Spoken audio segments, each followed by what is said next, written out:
Okay, today is December 4th, 2014. My name is Joe Todd. This is an interview with Wilheim Lewis Murg in Bartlesville, Oklahoma, and you live in Pahuska. Yes. Sir, where were you born?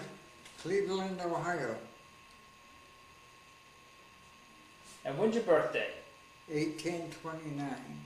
8/10/29. August 10th, 1929. Yes. Okay.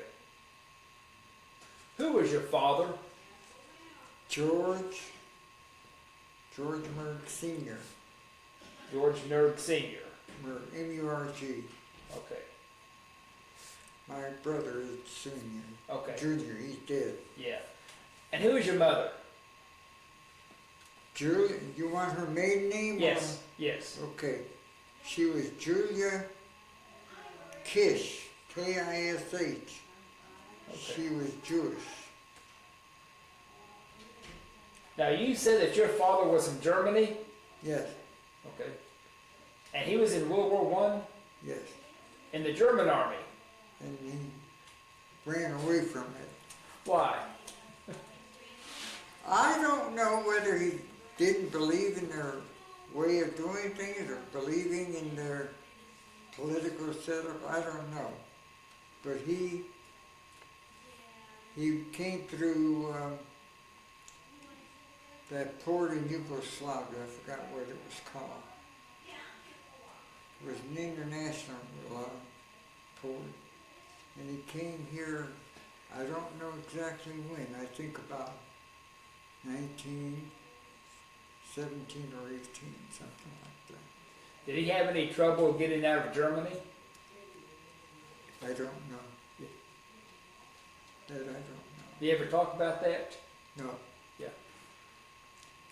We didn't dwell on it too much because the Jews were being persecuted by the Germans when I was a kid. Mm-hmm. And he didn't want to talk about that. Yeah. Okay. What type of work did your father do? What? What type of work did your father do? He was a blacksmith. Oh. Worked with iron in Cleveland. The company was called Van Dorn, V-A-N-D-O-R-N Incorporated. I don't know how long he was there, Yeah. but he was there when I was a kid. Yeah. Okay. So I imagine he retired. Yeah. Did you help him in the blacksmith shop? What? Did you help him in the blacksmith shop? No. No. Okay. My father was a drunk. And he didn't have an interest in the family till we moved to California in 1947. And all I know, he was a mean SOB. Yep.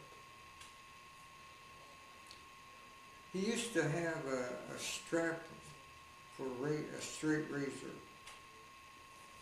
And if you know anything about that, a strap has one rough and one smooth side. They're separate. When we would be disciplined, he would whip us with that. My mother couldn't defend us because, according to tradition, the man was head of the house. Unless you live in that, you don't understand what that is. You said your mother was Jewish. Your father was not Jewish, was he? No. Yeah. Okay. My mother was a mixture of Romanian Jewish. And her family, now, let me explain something. There are two types of Jews. There are what we call Ashkenazis, the Germanic Jews. And my mother's family was of the Ashkenazi bunch. Then there's the Sephardim, which are the Southern European Jews. They are the ones that you find in Yugoslavia, Greece, and in Italy. And they're the ones that are dark, brown eyed. The Ashkenazis have blonde hair, blue eyes. And it's like two different cultures. How do you spell Ashkenazi? Do you know? Askaseniz,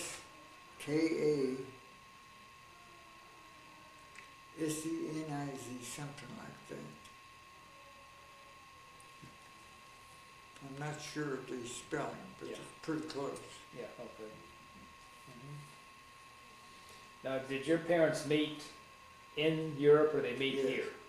No, they met there Okay. before the war, World War I, and they had two sons, my two little brothers, George Jr. and Victor. And my dad came right before the war ended, and then he sent money for them to come after the war. So they came about 1921, 22, something like that, because they married about 1910 or something like that. Now, why did your father settle in Cleveland? Why did the family settle in Cleveland? They originally settled in Aurora, Illinois, because there's a bunch of Romanian Jews there. But my father felt that he could make a better living in an industrial city. Aurora was a part of Chicago, but it wasn't very industrialized at the time. So they moved, my folks moved to Cleveland. And that's where all of us kids were born, except the two older brothers. They were from Europe. Where did you start school? I didn't hear it. Where did you start school? Where did I start school? Yes. Cleveland, Ohio, in kindergarten. Kindergarten. Yes. Yeah. And I stayed in the school system till 1947. And then we moved to California, my mother and I and my sister. My dad stayed in Cleveland, and then he came later. What year did you graduate from high school? When did I graduate Yes. from high school? I didn't graduate, but I went to night school and got a diploma. Okay. High school diploma, not a GED, Yeah. just a regular Yes. diploma. And then I went to college. I went to Pasadena City, and I went to Long Beach State, Cal State, at Long Beach. And I had 4 years of biblical training. I was going to be a missionary. So I have 4 years of missionary training. In your schooling, who was your favorite teacher? When? Anytime. Your favorite teacher. When I was in elementary school, I liked a woman. She was my history teacher. Her name was Louisa Zimmerman. Zimmermann. And I took to her because she was like a second mother to me. And she took an interest in me. We had a good relationship. And that's all it was. It was just a good relationship. No sex, no nothing. And being interested in history, she gave me a lot of National Geographic maps that I just loved about Europe in 1917, right after the war, the divisions of the countries. But she was my favorite teacher. And she was part German, so that had something to do with it. Describe your house in Cleveland. My what? Your house in Cleveland. My house? Yes, the house you lived in Cleveland. Well, we lived in several houses. But they were rather small because there was my sister, my dad, myself, and my two older brothers were married, but the middle brother was living with us, so there would have been four of us. And we had to share a bedroom. Mm-hmm. It wasn't too bad, but it was small because at that time, depression was still in progress. And my folks didn't have much money, but my dad had money to drink. What was the name of his blacksmith shop? He worked at Van Dorn Iron Works in Cleveland, Incorporated. It was a manufacturing company. And I don't know how long he was there, but he was there for a while. But you know, he always made a habit of drinking before he went to work. I don't know how he done it. And then he would go to the saloon and drink. During the winter time, he'd try and make it home and he'd fall in the snow. And my mother would send my sister to go find him and bring him home. Sometimes he was half broke. But, you know, I love my dad because he is my dad. And I don't care what people say, how mean he was, but he was my dad. Yes. You mentioned the Depression. How did the Depression affect you and your family? Very much. We were, I believe we were on commodities, whatever they were. We used to get rations of flour, rice, and other products that they had. I don't know if they had dry fruit. They never had fresh fruit, but I think they had dry fruit. Well, my mother could stretch the food program. Now, you have to understand, in Europe, they use anything they see. And my mother used to use lamb's quarter that would grow along the roads. She would gather that, wash it, clean it, fry it in grease. We'd have that for supper. And I learned to appreciate food. I didn't know what it was to waste food. I didn't know that. When my mother put something on the table, we ate it or we starved. Where were you December 7th, 1941, when the Japanese bombed Pearl Harbor? That was on a Sunday. We had just gotten home from church. See, we were Messianic Christians.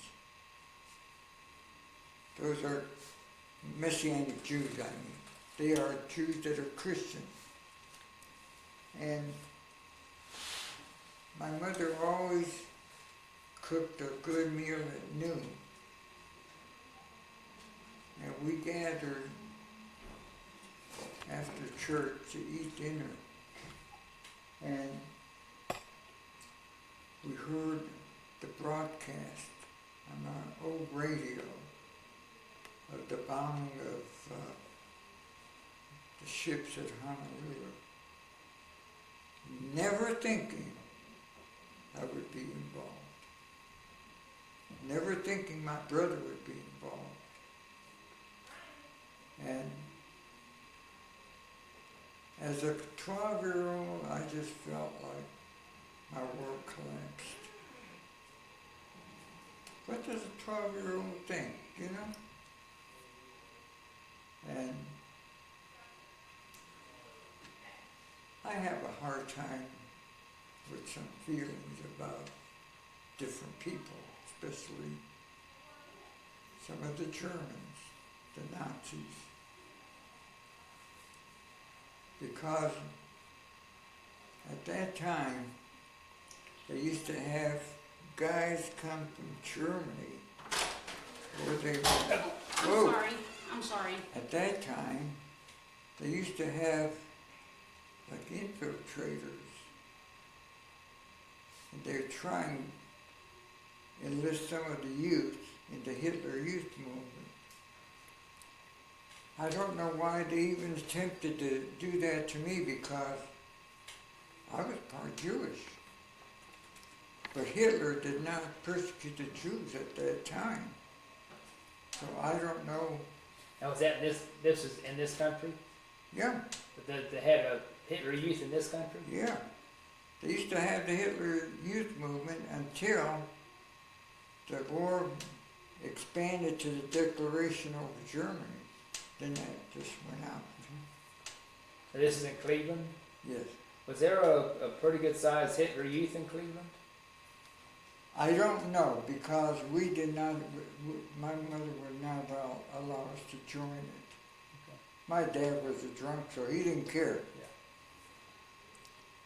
Yeah. And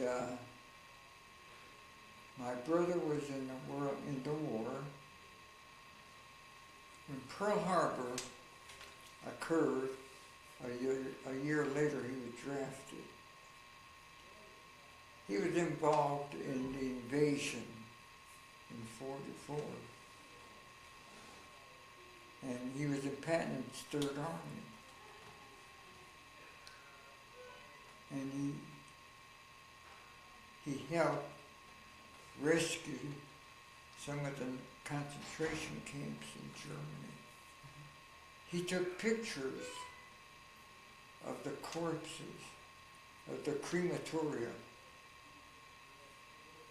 and of all the inscriptions the Jews wrote on the walls, sent him home. And you know, when he came home, he said it never happened. You tell me how that happened, but that's what he said. He said it's a figment of your imagination to destroy 3 to 5 million Jews. What did your mother think about this? You have to understand, they were not culturally adapted to the American idea. Cleveland is a sectional city at that time. Usually each street would have its own nationality. And that nationality street didn't matter whether it was Slovak, Hungarian, Romanian, didn't matter. But they had their own, like their own piece of Europe right on each street. For example, we had a street called Buckeye Road in Cleveland. It was a Hungarian neighborhood.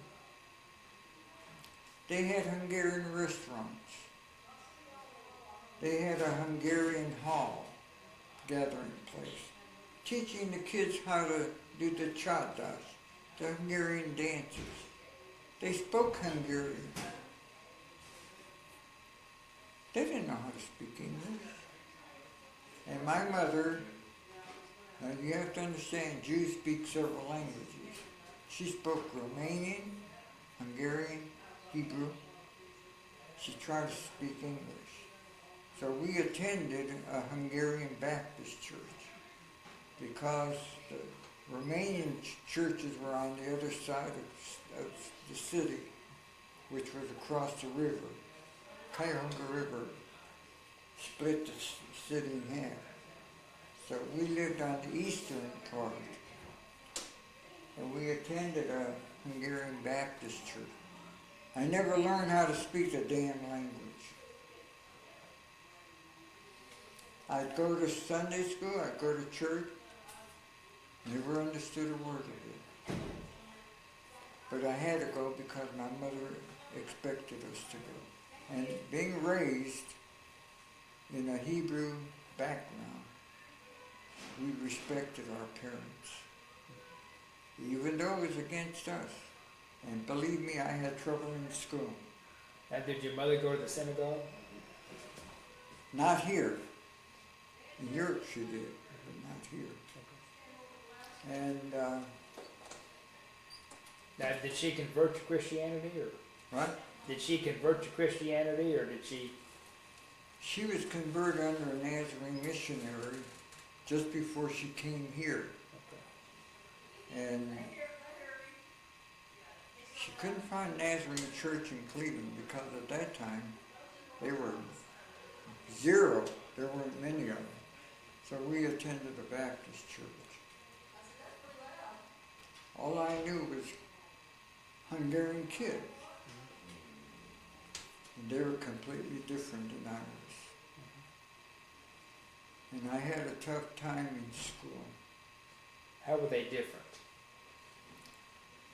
Different in their ideology of community. If you weren't of their nationality, you were an outcast. And being with the background that I had from my mother and my dad, I didn't fit in with the Hungarian kids. I did well with the Romanian kids because my mother was part Romanian. But I'll tell you, it was tough. And it had a bearing on my education. And even today, I have trouble understanding some cultures. My wife was American Indian. And when I married her, I was disowned. Why? Because I married outside. They had one picked for me in Cleveland, a gal that I should marry. And I said, no, I'm not going to marry her. And I married Ruth. And we're at the wedding. This gal and her mother came to the wedding, hoping that my wife and I would bust up. And that cultural bond is very strong. It was then. I don't know about now.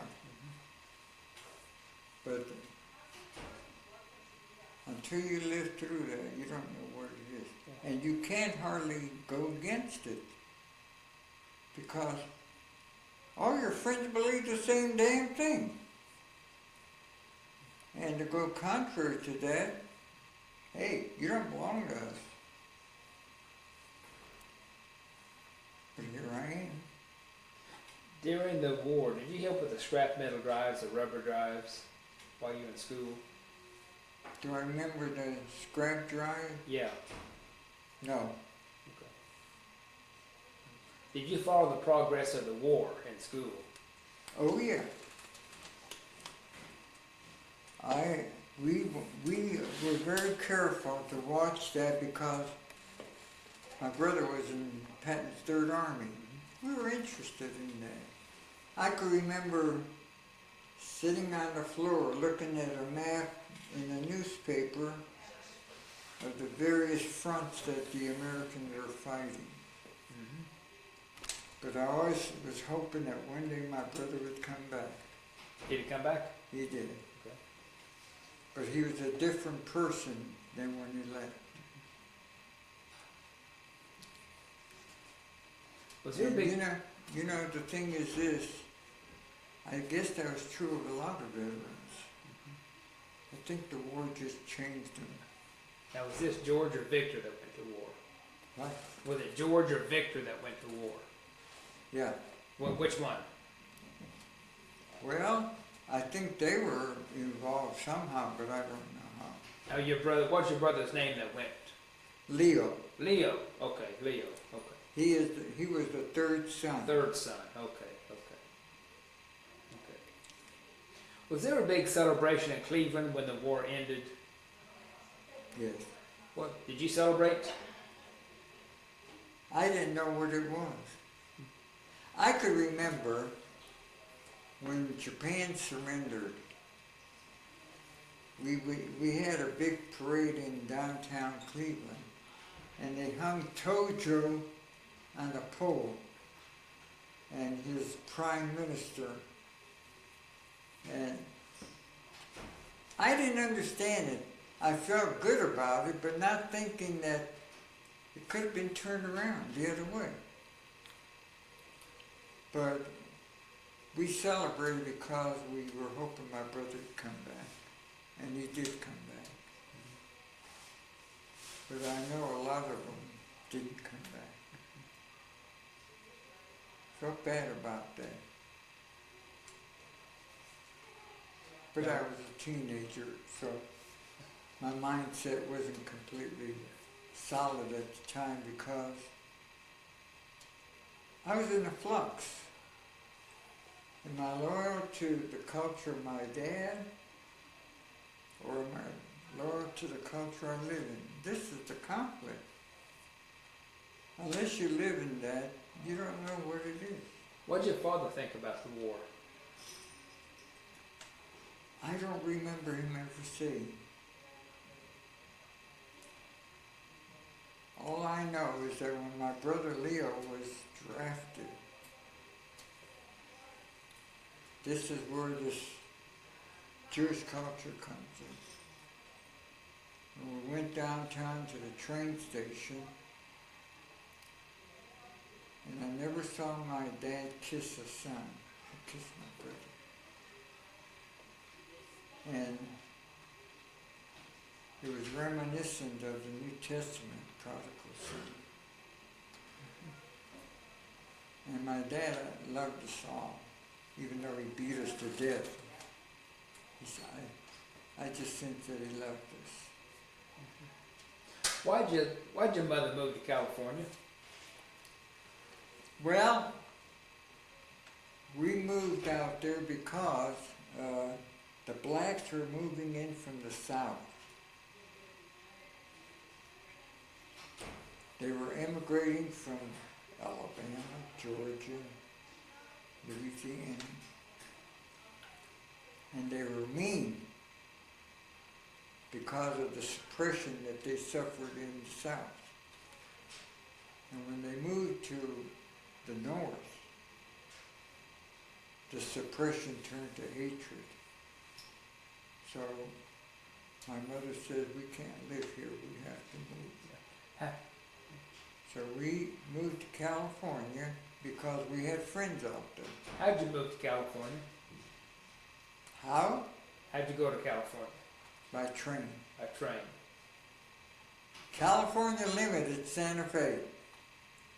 Tell me about that trip.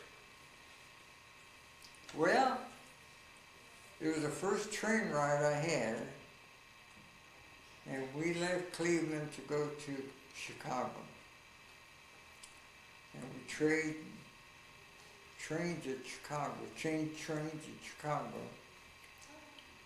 And then we went on the California Limited, and I could remember going to Kansas. And I could remember it was nighttime and there was a full moon, and the city we were going to was Hays, Kansas. I'll never forget it. And then the next thing I know is all I saw was mountains. And then we finally made it to California about 4 days later. We left everything in Ohio.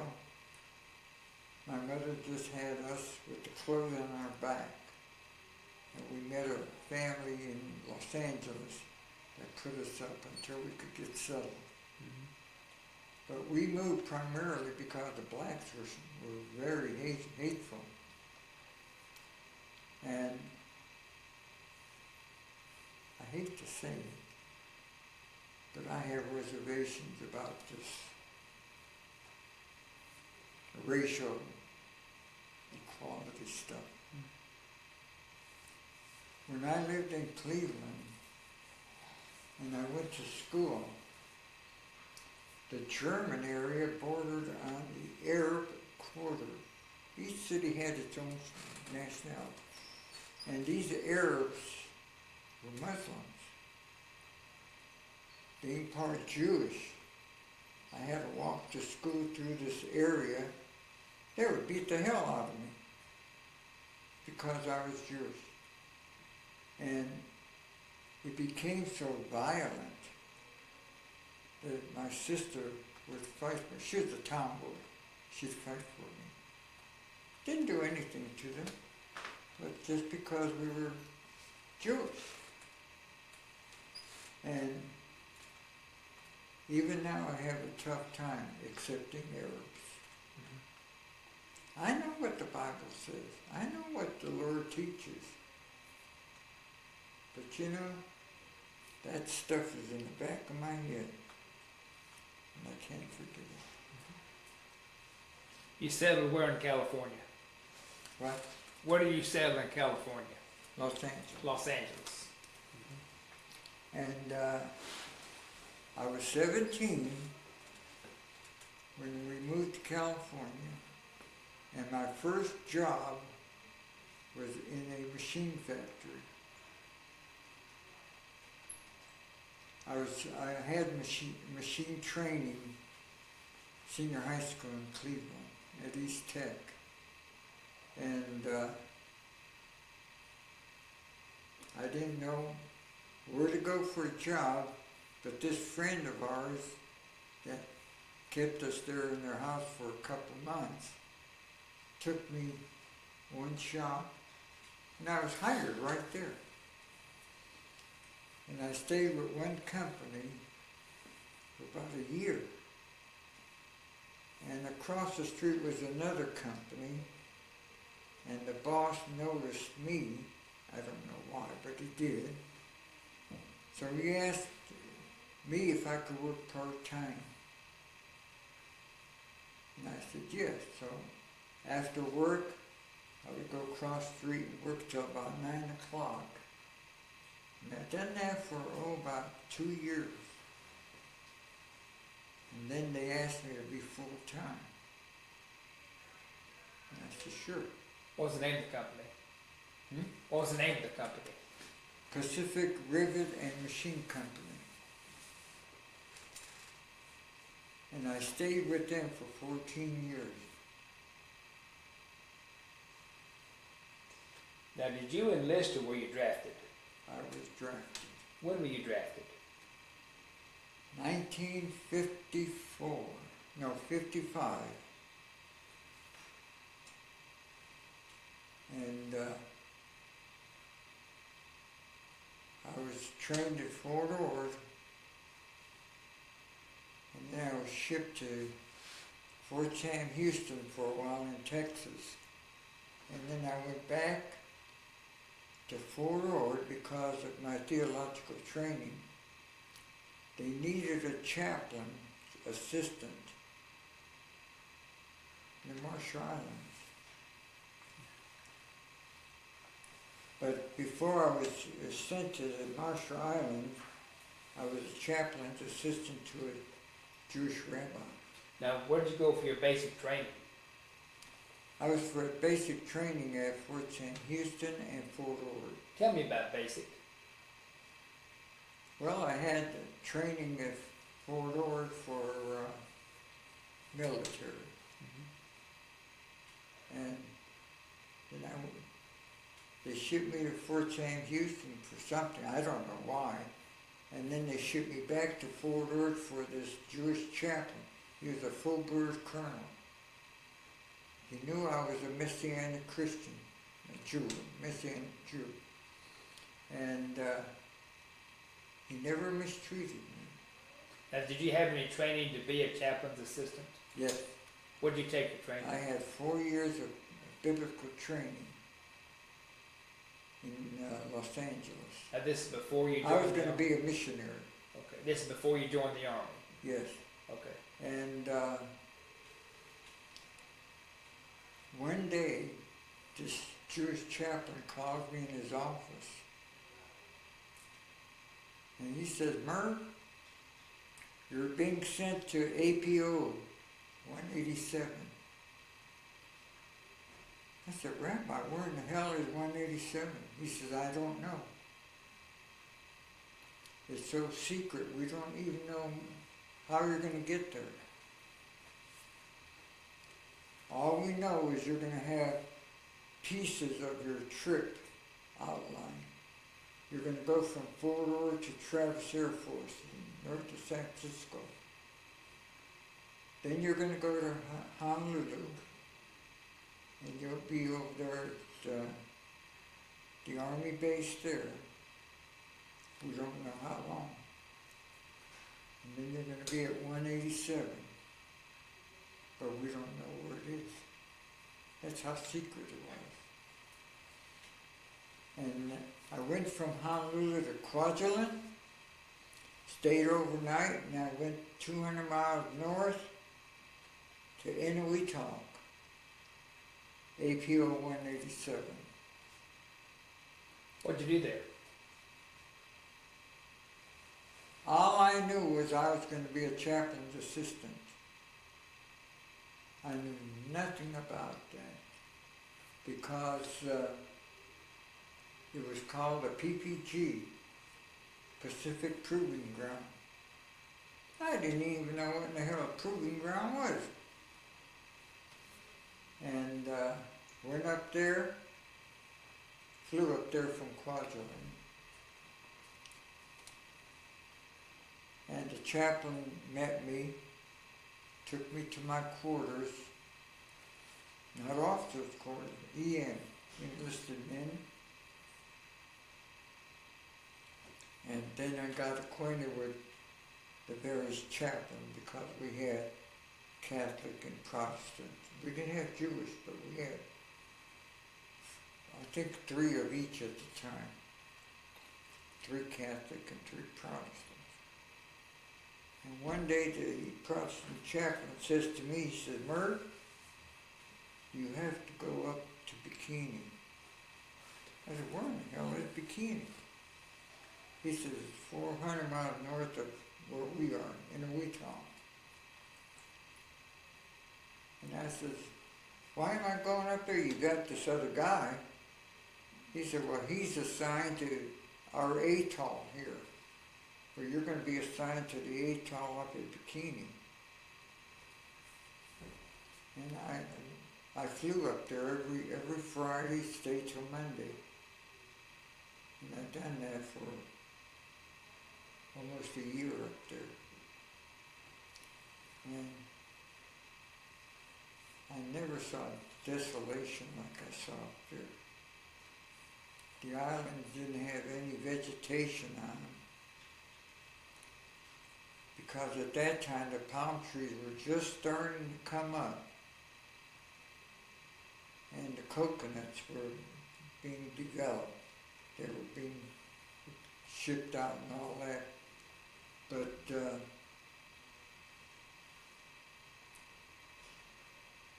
I'll tell you, it was really something. And the way Bikini was, now you have to understand, Bikini is an atoll. An atoll is this.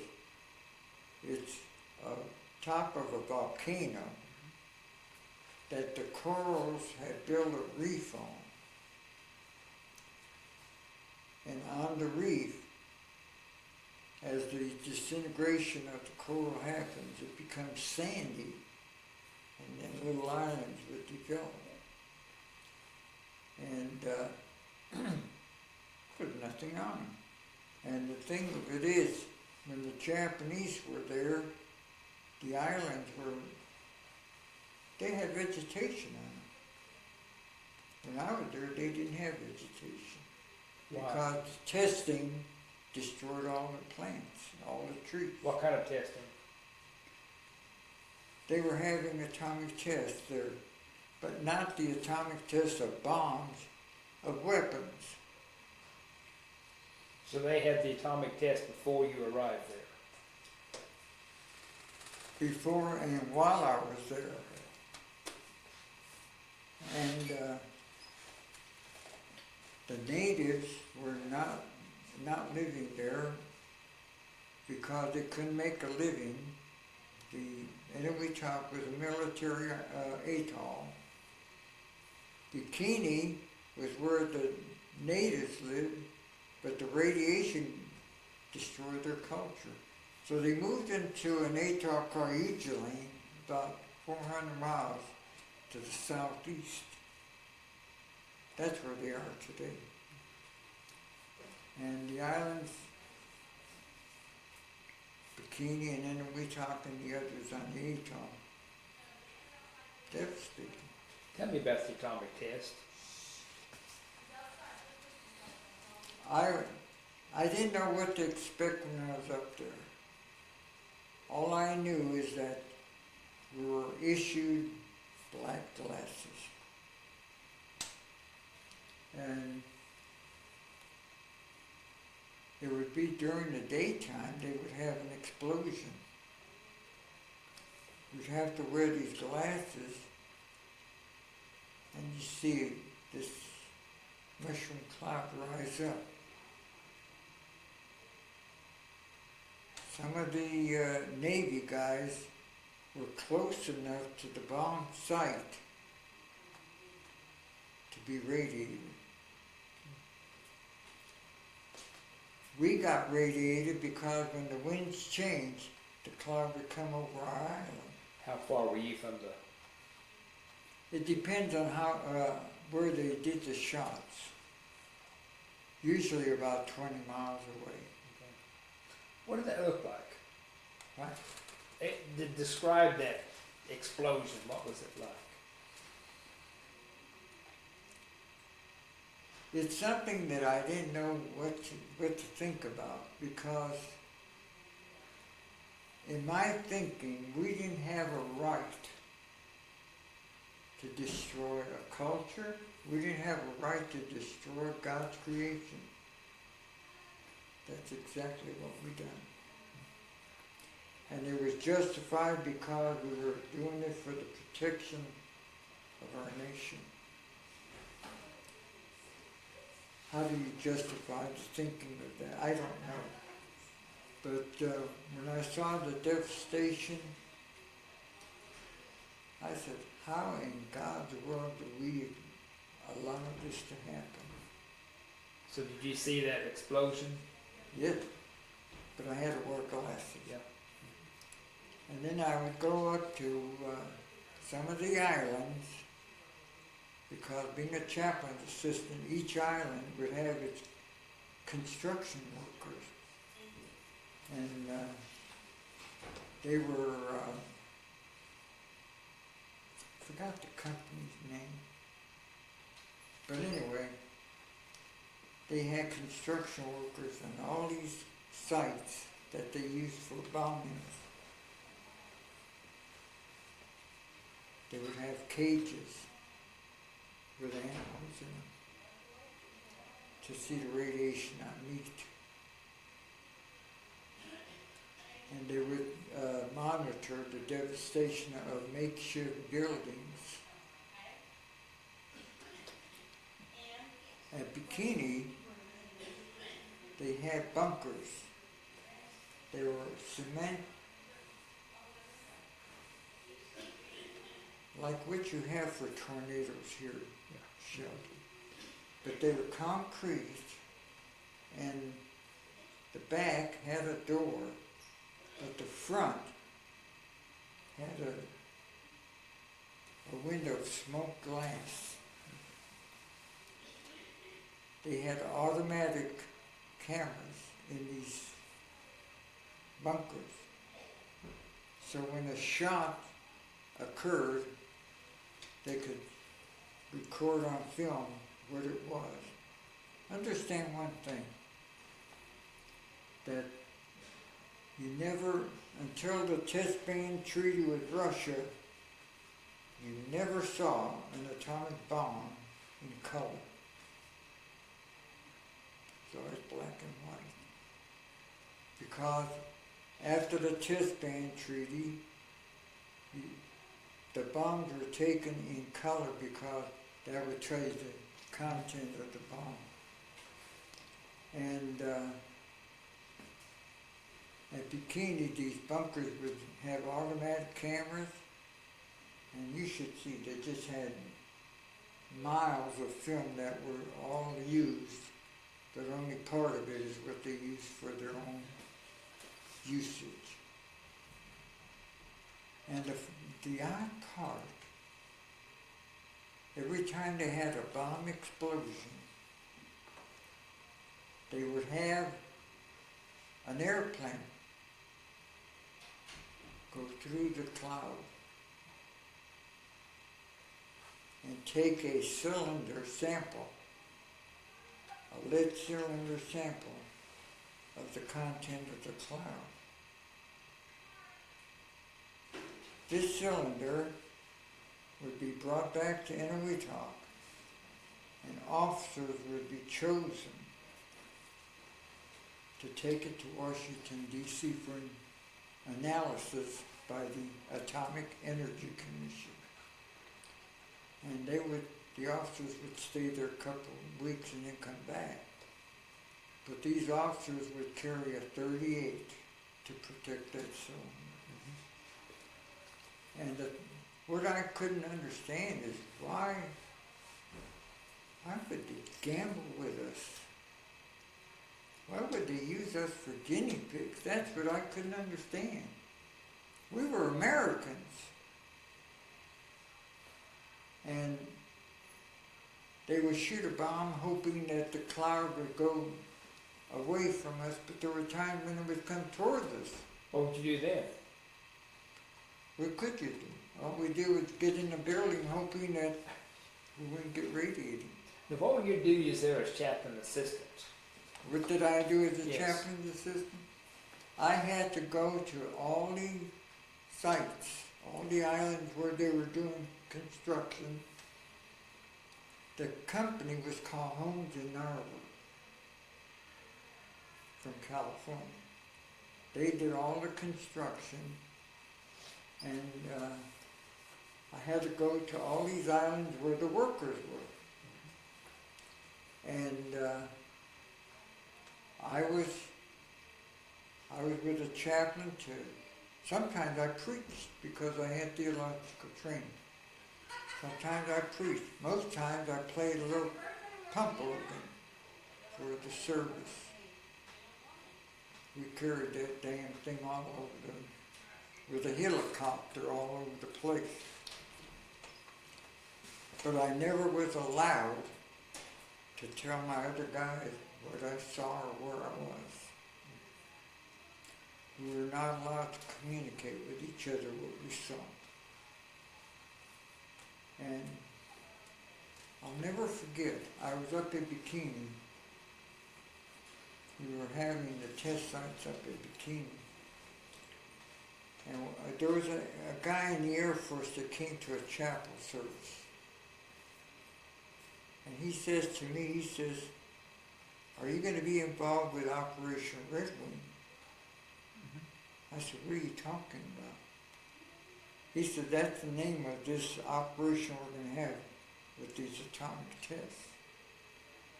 I said, "I guess so, because I have to wear a film badge. I can't tell anyone what I've seen or where I've been." What's a film badge? The film badge recorded the radiation. And after I'd reach Inuiatok, they would take the badges, but I never knew what happened to them. They said they analyzed them. I don't believe it. Because the radiation record that I have in my wallet does not record everything I went through. Now, I'm not very patriotic. I love the country, but I've seen where they lie. And you know, when they lie to you, you wonder what's going on. Yeah. How many atomic tests were you there for? Oh, I don't know. I think I witnessed in Red Wing about 24 or 30, something like that. Let me tell you about Cherokee. Cherokee was the first H-bomb test over there. And we were awakened about 5 o'clock in the morning. And we were to eat breakfast. And then we were to gather together in the field and go out and be on the beach facing Bikini. Bikini was far enough to where we didn't have to wear the black glasses. And it was dawn. And all of a sudden, we just saw a flash where Bikini was 400 miles away. And mind you, it was dawn. It wasn't completely dark. And we could see it like a sun rising. It was so bright, 400 miles away, so bright you could see your shadow. It lasted a few minutes and then it turned dark. And then we were allowed to go and have chow. That following weekend I went up there. And I couldn't believe what I saw. What? In the lagoon, you could see the mass of various ships that they had used as targets. They were sunk. They were in the water. And we had to travel from the island of Nan, the command island of Bikini Atoll, to one of the sites called Williams. And we had to dodge all these massive ships. And I got so seasick from that. I used to travel over there with helicopter, small plane, SAR craft. SAR is Sea and Air Rescue Plane by the Air Force. Do you know what a duck is? Yes. We used to use It's the the duck. amphibious, yeah. We would cross from the northern part of the atoll to have chapel services on the southern part with the duck. That damn thing is scary when here you are in a little bitty thing and you're seeing all this water. Scary. And I'd stay at Bikini from Friday till Sunday afternoon. Then I'd fly back to Inuiatok. Guys would say, "What did you see?" Didn't see a thing. Well, we heard things happen up there. I don't know what happened. I didn't see anything. We had to be closed-mouthed because they had, I hate to say it, spies, FBI, I don't know. But they monitored even our communication between the various sites because we had to verify chapel services. We had to verify when we were going to be there. And I can remember one time, I swore like hell at that time. And a couple of days later, an agent called me in his office. Mind you, I was talking to someone on another island in Inuiatok. And he says, "We've been hearing that you're talking pretty loose." I said, "Well, I'm just trying to express what I feel." And according to them, we didn't have freedom of speech. We had to be careful. How do you think, when you're limited in what you can say, and yet you're supposed to believe in freedom of speech? How do you feel? I felt confused. When you're doing these chaplain services, did you do Jewish, Catholic, and Protestant, or just No. Jewish Catholic? I did just the Protestant. Just the Protestant. Okay. My chaplain was Lieutenant Colonel Arthur Hoppy from Alabama, Anniston. What was his name? Hoppy, H-O-P-P-E. Okay. He was a Methodist. And the other chaplain was Duncan C. Stewart. He was a captain from Schenectady, New York. He was Presbyterian. He didn't like me Why? because I was a Messianic Jew. And believe me, he made it tough with my commanding officer. And the guy called himself a Christian. But I had to do the office work for the chaplain's office. I did the typing. I had to set up the chapel services at various sites. And I had to make sure the transportation to these sites would be in place. What kind of transportation did you have? Oh gosh. Helicopter. So you flew to these places. And we would have to fly on around the atoll over the reef in case we had a land. And then we had these airplanes that one propeller. They were flames, I forgot what they called them. But helicopters are called H-19.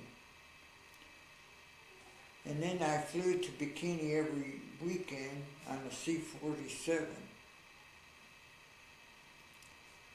And I had to use the SAR boats, the Sea and Air Rescue boats, to go to the various sites. But I had traveled on all the transportation that they afforded me to do. How long were those atolls to be radioactive? Now that's something I don't know. Some scientists aren't sure how long. But I know one thing. Radiation is accumulative in your bone. And when I came home, I was advised by this NAAV, National Association of Atomic Veterans, to save all the teeth because they contain radiation. And my teeth were rotted from the radiation. I had to have them all pulled. And you know, when the people say that it won't hurt you, they don't know what they're talking about. And you know, I felt healthy until 1962. What happened? I had been discharged 56 October. I had gotten married in 59. I was enrolled at Cal State as a history major. September the 21st, 1962. I was getting ready to go to college. I woke up and I felt real tired. My wife was sleeping next to me. My son was in a crib between the wall and the bed. He was 1 year old. He cried. So I went over there and I gave him a bottle. I went back to bed and I thought, you know, I'm so tired I'm just going to lay here. A few minutes later, I heard a big noise coming from one wall to the other. And when it had crossed the room, I was deaf. Is what? I was deaf. Mm. So I thought, well, I'll go to the bathroom and put water in my ears. Maybe I'll hear it. I couldn't walk. A few minutes before, I had gone to my son's crib and gave him his bottle. And when I wanted to go to the bathroom, I couldn't walk, so I crawled. I got to the sink and I pulled myself up. Turned the water on. My wife heard the water run. She comes in and she says, "What's wrong?" I couldn't hear her, but I could read her lips. And I went like this. I was deaf, I couldn't hear her. So she puts out her arms. Mind you, I weighed 189 pounds. To take me to the den. She had to drag me because I couldn't walk. She drugged me, and when she wanted me to sit down, I plopped down in my rocker and I broke it. And without hearing or anything, I said, "Ruth, there's something wrong." And I could read her lips. She said, "I'll call a doctor." A couple of hours later, she took me to our family doctor. He was Japanese. He was Dr. Yoshida. Dr. Stanley Yoshida. And Ruth went into the doctor's office. He comes out, and both of them lugged me into his office. He washes out my ears. Nothing happened. Gives me a shot because I was having dry heaves. And he says to Ruth that would help. So they started to lug me back. And I started to have the heaves in the car. I thought my guts were going to come out. And he says to Ruth, reading his lips, I gave him a shot, take him to the hospital. She took me to the hospital and the nurses took me in. And the last thing I remember is putting on a hospital robe. I went into a coma.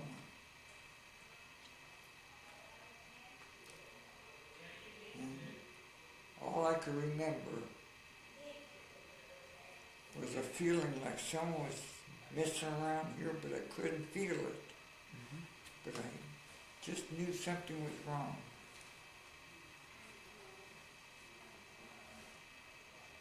And then after the operation, I was finally got my sight back because I was blind for a while. And I finally got my hearing back in one ear. And the neurologist was a Jew from Beverly Hills, Donald Pender. I didn't know who he was. Never saw him. And all I know is he operated on me, and that was the last time I heard of him. And Ruth took me home. And with her mother's help, they dragged me from the car to the house. And it was just devastating after that. What did they say you had? What was wrong with you? They didn't tell me. They thought I had scar tissue over the sphenoid bone. Sphenoid bone is a triangular bone at the base of the skull. It allows the spinal fluid to circulate. So this neurologist, as I understand it, took the scar tissue out but he had to reverse the fluid. He reversed it from right to the left side. So I had circulation left to right instead of right to left. And I had a struggle to learn how to walk. I lost my memory. Mind you, I had years of college. Luckily, I had a library that I could refer to, and I gained my knowledge back. How long did it take to recover? Oh, gosh. I say at least 15 years. But the sad part was my folks didn't want me. See, in the Jewish culture, I don't understand it, I lived through it, but when there's a relative that is sick in a Jewish culture, they put them away in an institution so they don't have to fool with them. That's exactly what my mother told my wife. Put them in the hospital and forget about it. Now, when were you discharged? What? How long were you in the Army? When were you discharged? I was in there almost 2 years. 2 years. And then I was in a reserve 7 years. So you were discharged in 56 and 57? 56. 56. I went in December of 54, and I went in and we talked about August of 55, and I stayed there till October of 56.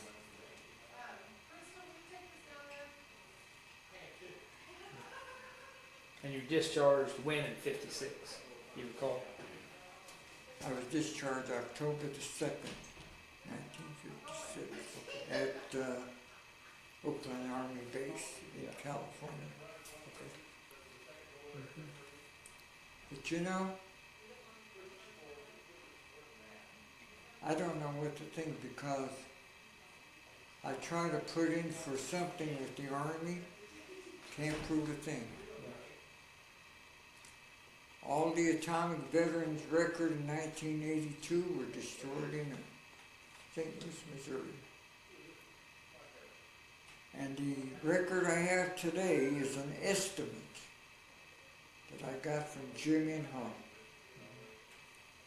Not accurate. And they could put anything they want on it. But when I try to make a claim, I can't do a thing about it.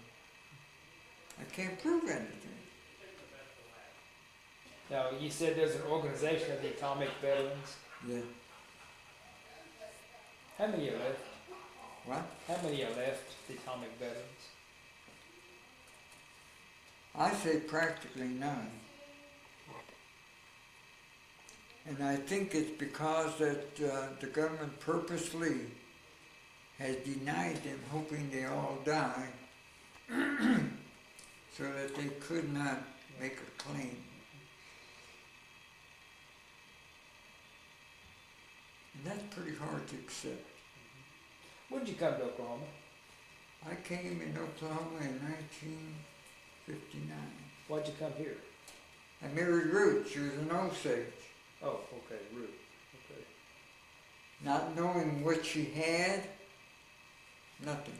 When'd you meet her? She and her mother immigrated to California. Okay. And when I got out of the service, I decided to go to a downtown church in Los Angeles called Temple Baptist. Big church.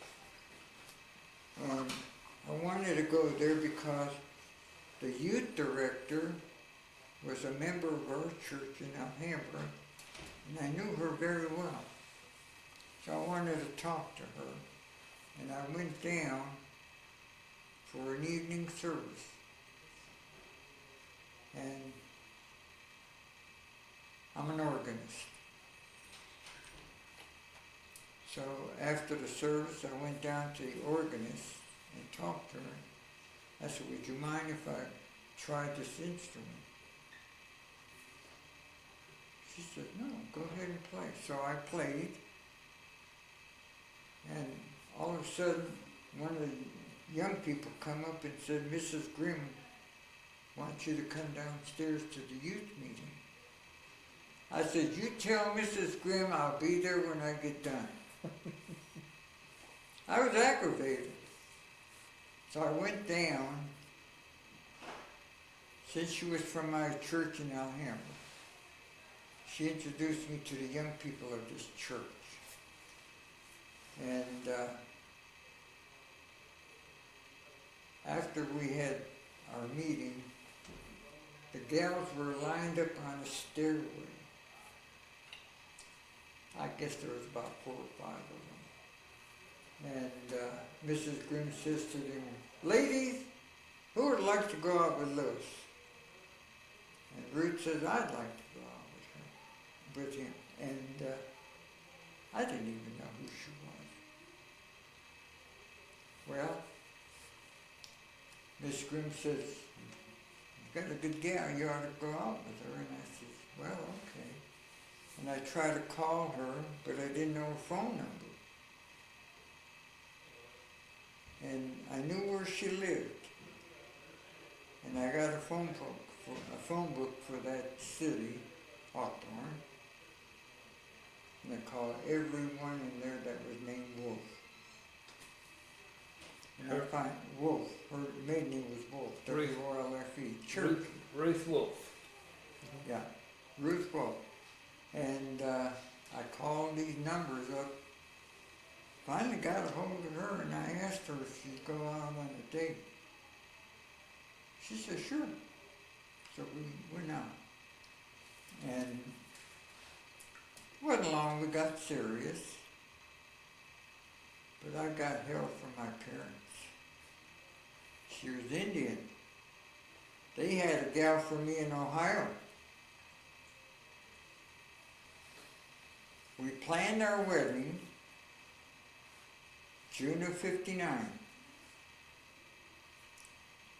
And at the wedding, who shows up? The mother and this gal from Cleveland. How do you think I felt? My mother says, your friend from Ohio and her mother are here. Why don't you consider this girl? And I said, no. I said, I'm going to marry Ruth. Oh, you can't marry her. We picked out this girl. I said, then you marry her. You know I was disinherited because of that? Because I went contrary to parental decision.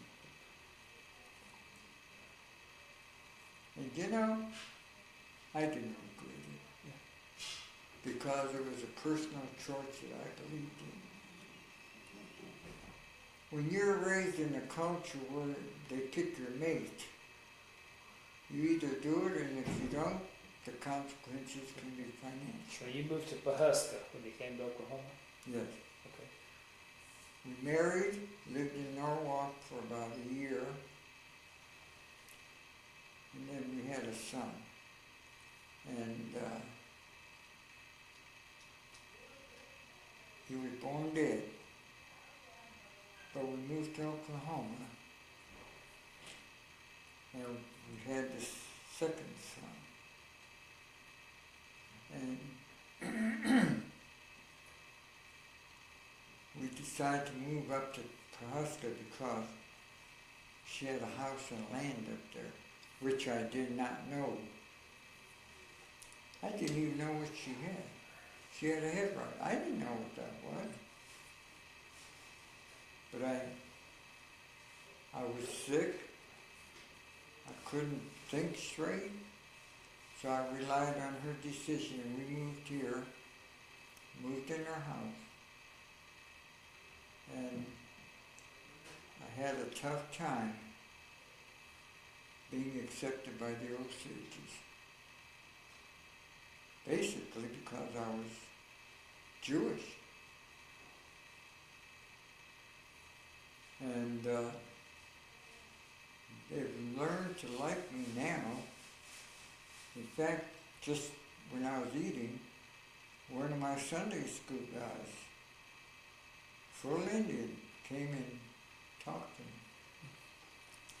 And we shared a conversation over here.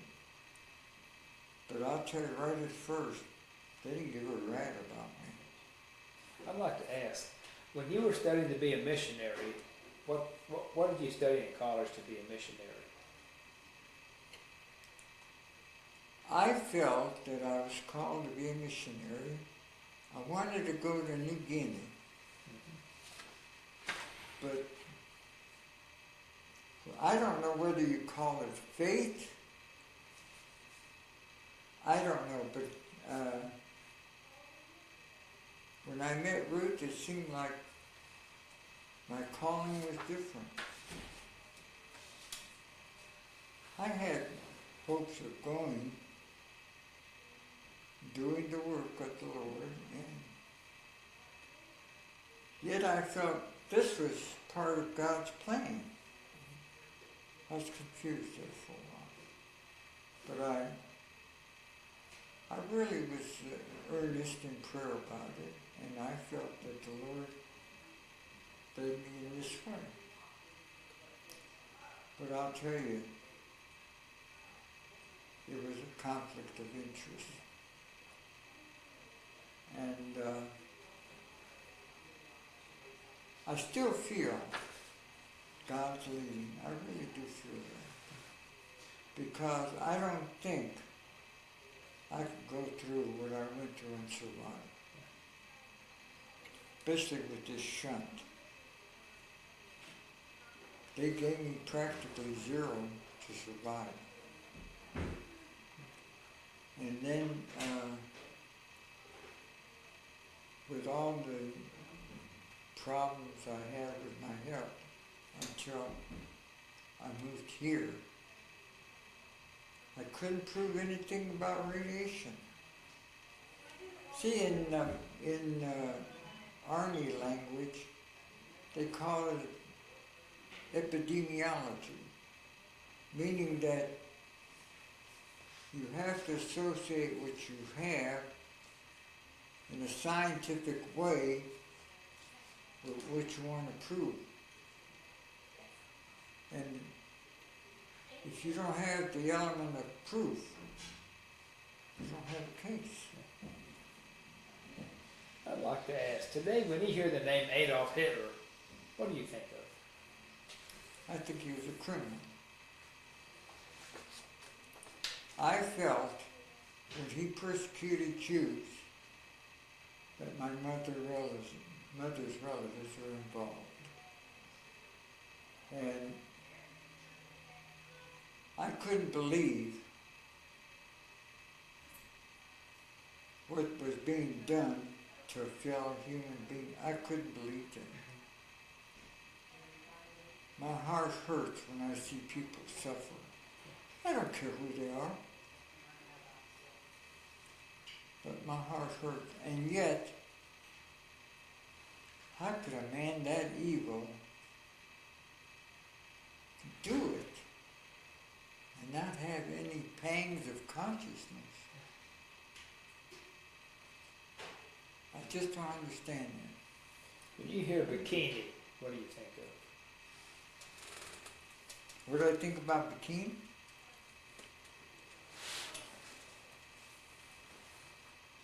Well, I feel like I'm a victim of bikini. Because I wasn't told of the danger, nor was I even allowed to do anything about it. I was under military orders. Hey, you're going up there. You can't say I don't want to go. Because that is contrary to military orders. That's disobedience of an order. What do? Accept it. And you know, the surprising thing that bothers me the most, we have officers in command of men, and they don't know what they're doing. When you hear Harry Truman, what do you think I think he was a great man. I'll tell you one thing, he had a lot of guts. See, at then we talked, many of our guys were going R&R. They had a choice. You can go on R&R to Japan, or you could go to Hawaii. Many of our guys would go to Japan. And they would be discriminated over at Japan because they were atomic veterans. And the Japs will never forget Nagasaki and Hiroshima. And believe me, you can't trust them. They'll bow down to you, but don't turn their back on them. And I know God loves them. I know that. And I believe that.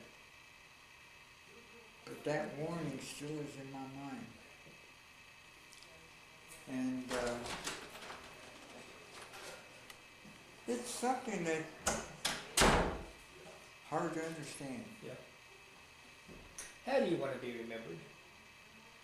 How might I be remembered?